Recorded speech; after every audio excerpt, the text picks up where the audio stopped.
Welcome to Impact OC, the only program showcasing the people and organizations shaping Orange County. With your host, Don Camber. Hello, live from the OC Talk Radio studios at UCI's Beal Applied Innovation Center. I'm OC Talk Radio Public Affairs Director Don Camber with another great guest positively impacting our community. Today, I welcome Soaring Spirits South Orange County Regional Leader Jeannie Gormick. She's a keynote speaker and best-selling author of Your Treasured Marriage. She has a bachelor's degree in psychology. Soaring Spirits' mission is to connect widowed people. Its soaringspirits.org website is full of helpful, supportive information, especially when one finds themselves widowed. Thank you, Jeannie, for being on Impact OC. Thank you, Don, for having me. Jeannie, please give us a brief history of Soaring Spirits and how your nearly 50-year marriage to your late husband, Cal, led you to get involved. The history of Soaring Spirits, on August 31st, 2005, Philip Hernandez was killed in a cycling accident when a Suburban hit him. And this impacted, he was young, this impacted his life, his wife, his kids, and the family completely had changed. And therefore, Phil's death set his widow, Michelle Neff Hernandez, on a path seeking other widowed people. And that path, that was 20 years ago, that path took her to starting Soaring Spirits and connecting in a social way, which is what I do, connecting widowed people in various parts of the world, and the resources that Soaring Spirits has on their website. It's amazing for widowed people. Well, tell us about some of the services they have. Sure. Well, they do have the social groups, but prior to the social groups, someone might go to what's called Camp Widow. And it used to be a weekend. The one I attended in San Diego was a weekend. But now they're one-day events, but they're very intense. And they have workshops and things that widowed people, newly widowed people, or a couple of years into it, whatever, they can attend these different workshops. And it's almost, when I went down there, it was almost like a business convention, if you will, only it was for widowed people. And when you had lunch, you sat next to somebody else who was widowed. And we all had that unique pain in common. And that's what makes the difference with Soaring Spirits. What occurs when a person loses a spouse? Wow. Again, it depends on people's personalities on what actually happens. But emotionally, you're taking a hit. There's no question about it. Emotionally, all of a sudden, especially if you have a long history together. For me, my husband Cal and I had known each other 53 years, and we'd been married for 50. And all of a sudden, he wasn't there. For most people, at some point, that loneliness really, really gets to them. And so that's one way. Other people just kind of ignore their emotions. They don't face it. They just plunge through, or they completely shut down and don't do anything. I mean, it really depends on the personality, but your emotional, even physical state takes a big hit. So when they go to these different programs through Soaring Spirits, what is the common thread? Well, I like to describe the process as when you're first beginning your grief process, and it's a journey, it's a process. You may go to some kind of counseling or a support group, and there's a lot of crying, there's a lot of emotion there, and it's a good way to process your loss. But then, and I'm all about new beginnings, and where do I go from here? And I've been widowed for 6 years now. But what I liked about Soaring Spirits and the opportunity to be a regional leader was the fact that I could take people to the next step. In other words, maybe they've had counseling, the psychological aspect has been dealt with, and now I love to encourage people when they're ready to get out and socialize with people who truly, truly understand the loss. Their marriage might have been a totally different thing. They may be male versus female, but the point is the loss that they are feeling when they lose that spouse is the same. And many times coworkers don't know what to say anymore. Friends really care, but they don't know what to say. So there's a lot of that is overcome when they come to a social group, and it's usually mostly women. The men cope differently, and so they don't come as often. But the point is that widowed experience is the same for everybody. Can you describe your widowed experience? Well, I had the unique, truly blessing of being, my job was in hospice. I was the hospice volunteer manager. And so when I went back to work and people were asking me, how's it going? You know, and we've all been in that situation. Somebody asks you, how are you doing? And you're just, oh, I'm fine. You know, but being in hospice, they wouldn't let me do that. I'd have a response like that. No. How are you really doing? And they pulled it out of me. So I had a very unique, blessed experience, and my coworkers, and this happens in other workplace, but you know, they may know your spouse, you know, they may remember from social or a company picnic or something. But so my experience was different. But one of the things that I connected with, it's not Soaring Spirits, it was Modern Widows Club, was the one that helped me when I was ready to reach out. And they were all women, it was just widows. But one of the gals at the very first meeting that I went to, she said, I think I have to leave my job. And she'd been coming for a while, so I was more listening. But the other participants, they said, why? What's going on? My coworkers are ignoring me. My coworkers aren't even saying hello to me anymore. Her workplace had become a lonely place because people didn't know how to reach out. Or they were uncomfortable themselves, you know, with the whole widowed experience. And then sometimes people get told, you know, it's been 6 months. Why aren't you happy? Why aren't you small? You know, it's like everybody's grief is individual, and grief can take 6 months, or it can take, and it is a journey, no matter what. 10 years later, you're still thinking of the spouse that you lost, no matter where you are in life. So you being widowed, what have you noticed of other people going through the same thing? Well, as a regional leader, I've met different personalities.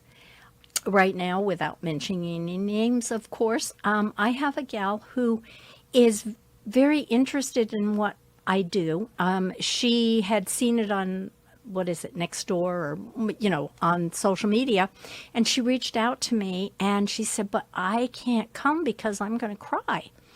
And I have been able to tell her that, first of all, the crying is okay, but also that she needs to be ready to be in a social experience. Now, that doesn't mean that, and I just haven't, in the few months that I've been doing this, I haven't had anybody break down in tears, you know, at one of our dinners. But for her, I told her, I said, let's just stay connected one-to-one. And if you need anything, let me know. And I did help her with a situation with a family member. So that's a very unique situation. The rest of the people, they come for dinner. And if we have a new person, I'll introduce the new person or have them introduce. And often there is discussion about how they lost their spouse. And I encourage them to talk about their spouse. And get dialogue going. But then sometimes, and it can be different people, because some of the groups have a consistency. We have 3 in Orange County, and some of them have consistent people coming. Mine has always had a few new people come. And So sometimes we just have a regular dinner and you're talking maybe to the person who's sitting next to you, and you have a private conversation about your spouse and or your experiences. Or it can be the whole table. Somebody making a statement, and I'll hear that and I'll say, guys, I think so and so, has something to say. So it's more facilitating the meeting than anything else. Listening, answering questions and relating, but also listening to what's going on. Is shock and grief the same thing? Ooh, I have no idea. In a lot of ways, the grief, especially if you lost somebody, my husband was ill for basically 10 years. The last few years were harder than obviously 10 before. But if let's take the founder of Soaring Spirits. Her husband was probably young because he was bicycle riding. He was killed in an accident. That's a sudden, shocking situation. So, of course, that shock would brought on by the grief of the loss. But then some of us have had spouses that have been sick for a long time. And it's not as shocking when they're gone. It hurts, and you start your grieving process. But, so I hope I answered your question. Yeah, I just want to get an idea of what someone kind of goes through and what they feel. Yeah. By the same token, how does a person know that they're ready to be social? Because the shock/grief may be with them for a while. Exactly. I've actually had blogs on my website that relate to that. They need to process and perhaps go to some kind of counseling, but they have to feel like they're ready to do something social. And they need to have processed their grief. And most of us have reached a point where it doesn't hurt us to talk about our spouse anymore. 2 or 3 days or at a memorial service, within a short period of time from, everybody's emotional. And that would probably not be the best time to be out there social. But again, it depends on personality. Some people, I've got to have people around me and I need to make new friends. But other people are introverts. And so it's going to take them, maybe they would never want to go to a social group where we're talking about the loss of our spouses.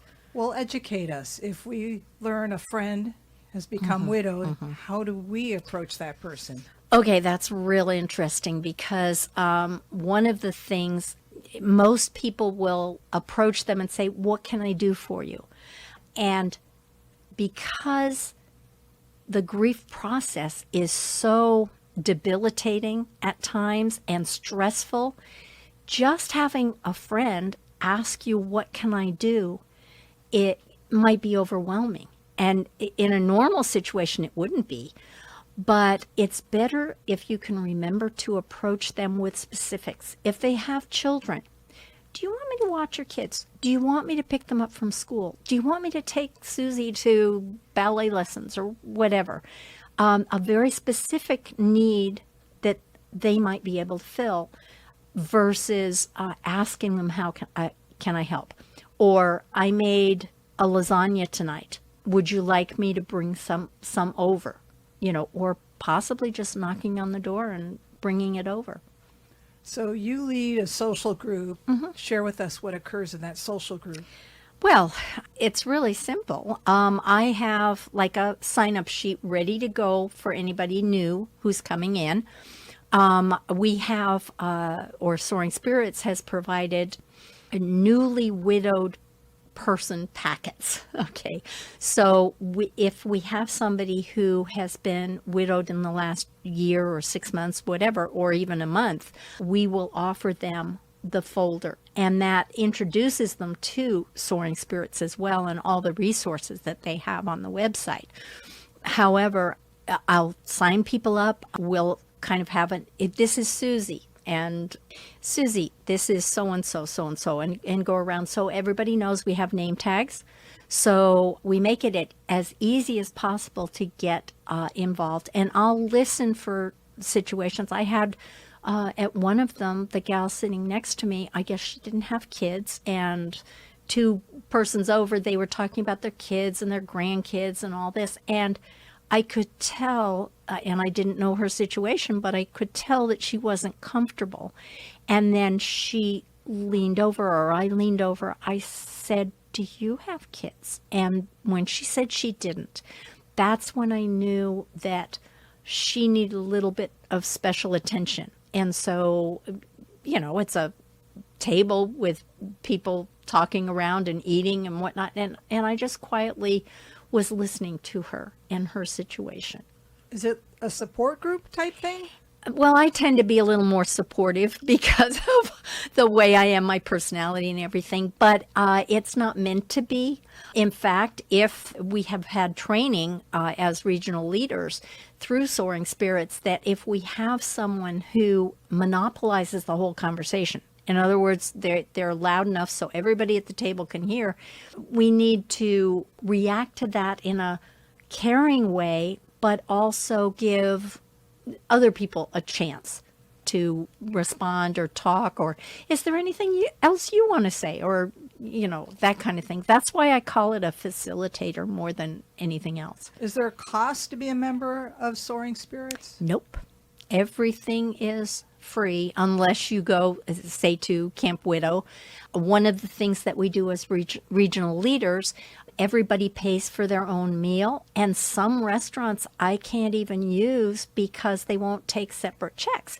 And I talk to the management and explain to them, these are widowed people. They're not couples. They're one person, and they're responsible for their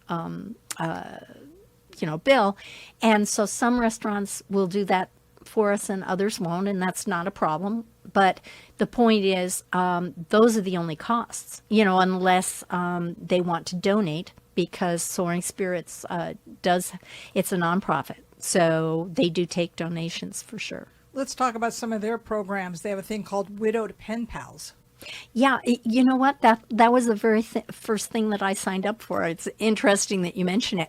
I didn't get too much response, but the idea of that is literally you're both widowed and you reach out. If somebody like the Soaring Spirits would let us know, I have Susie and she would like to be a pen pal, or she'd like to explore it, and then I would contact her and see what she wanted, what she needed, where she was, and talk about me.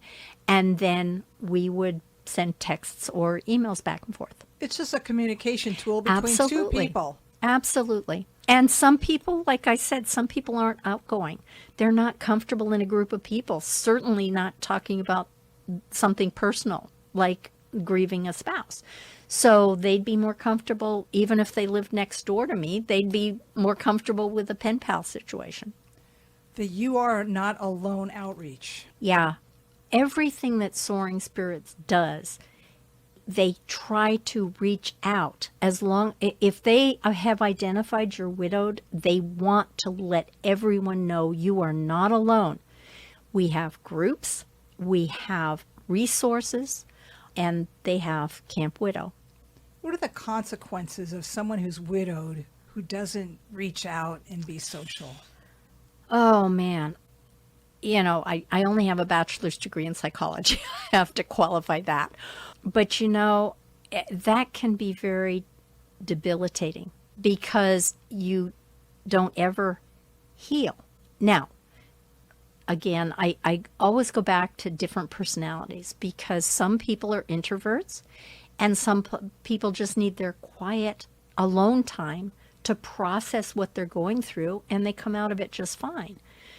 But there's a risk of somebody just hunkering down in an unhealthy way and becoming a recluse. What is the process to kind of get over it? Wow. Time.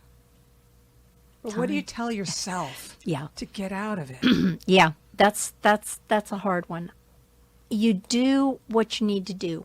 I guess I would be better answering that with my own personality.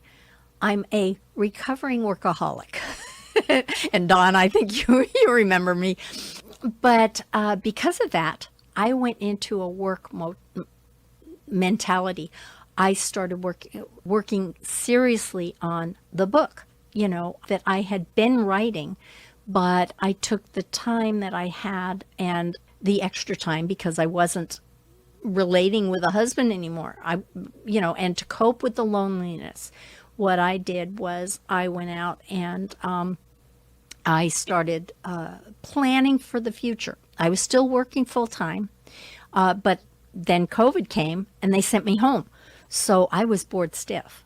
And all of that brought me to working on my book and actually publishing it during COVID and all of that. So yeah, that's how I did it. I just absorbed myself. Other people sit and watch television, movies, Netflix, whatever. And other people reach out. Eventually, obviously, I reached out and I thought, now I can help people. The website again is SoaringSpirits.org. Thank you, Soaring Spirits South Orange County Regional Leader Jeannie Gormick, for being on Impact OC. And I thank everyone for tuning in. I'm OC Talk Radio Public Affairs Director Dawn Camber. Have an impactful day.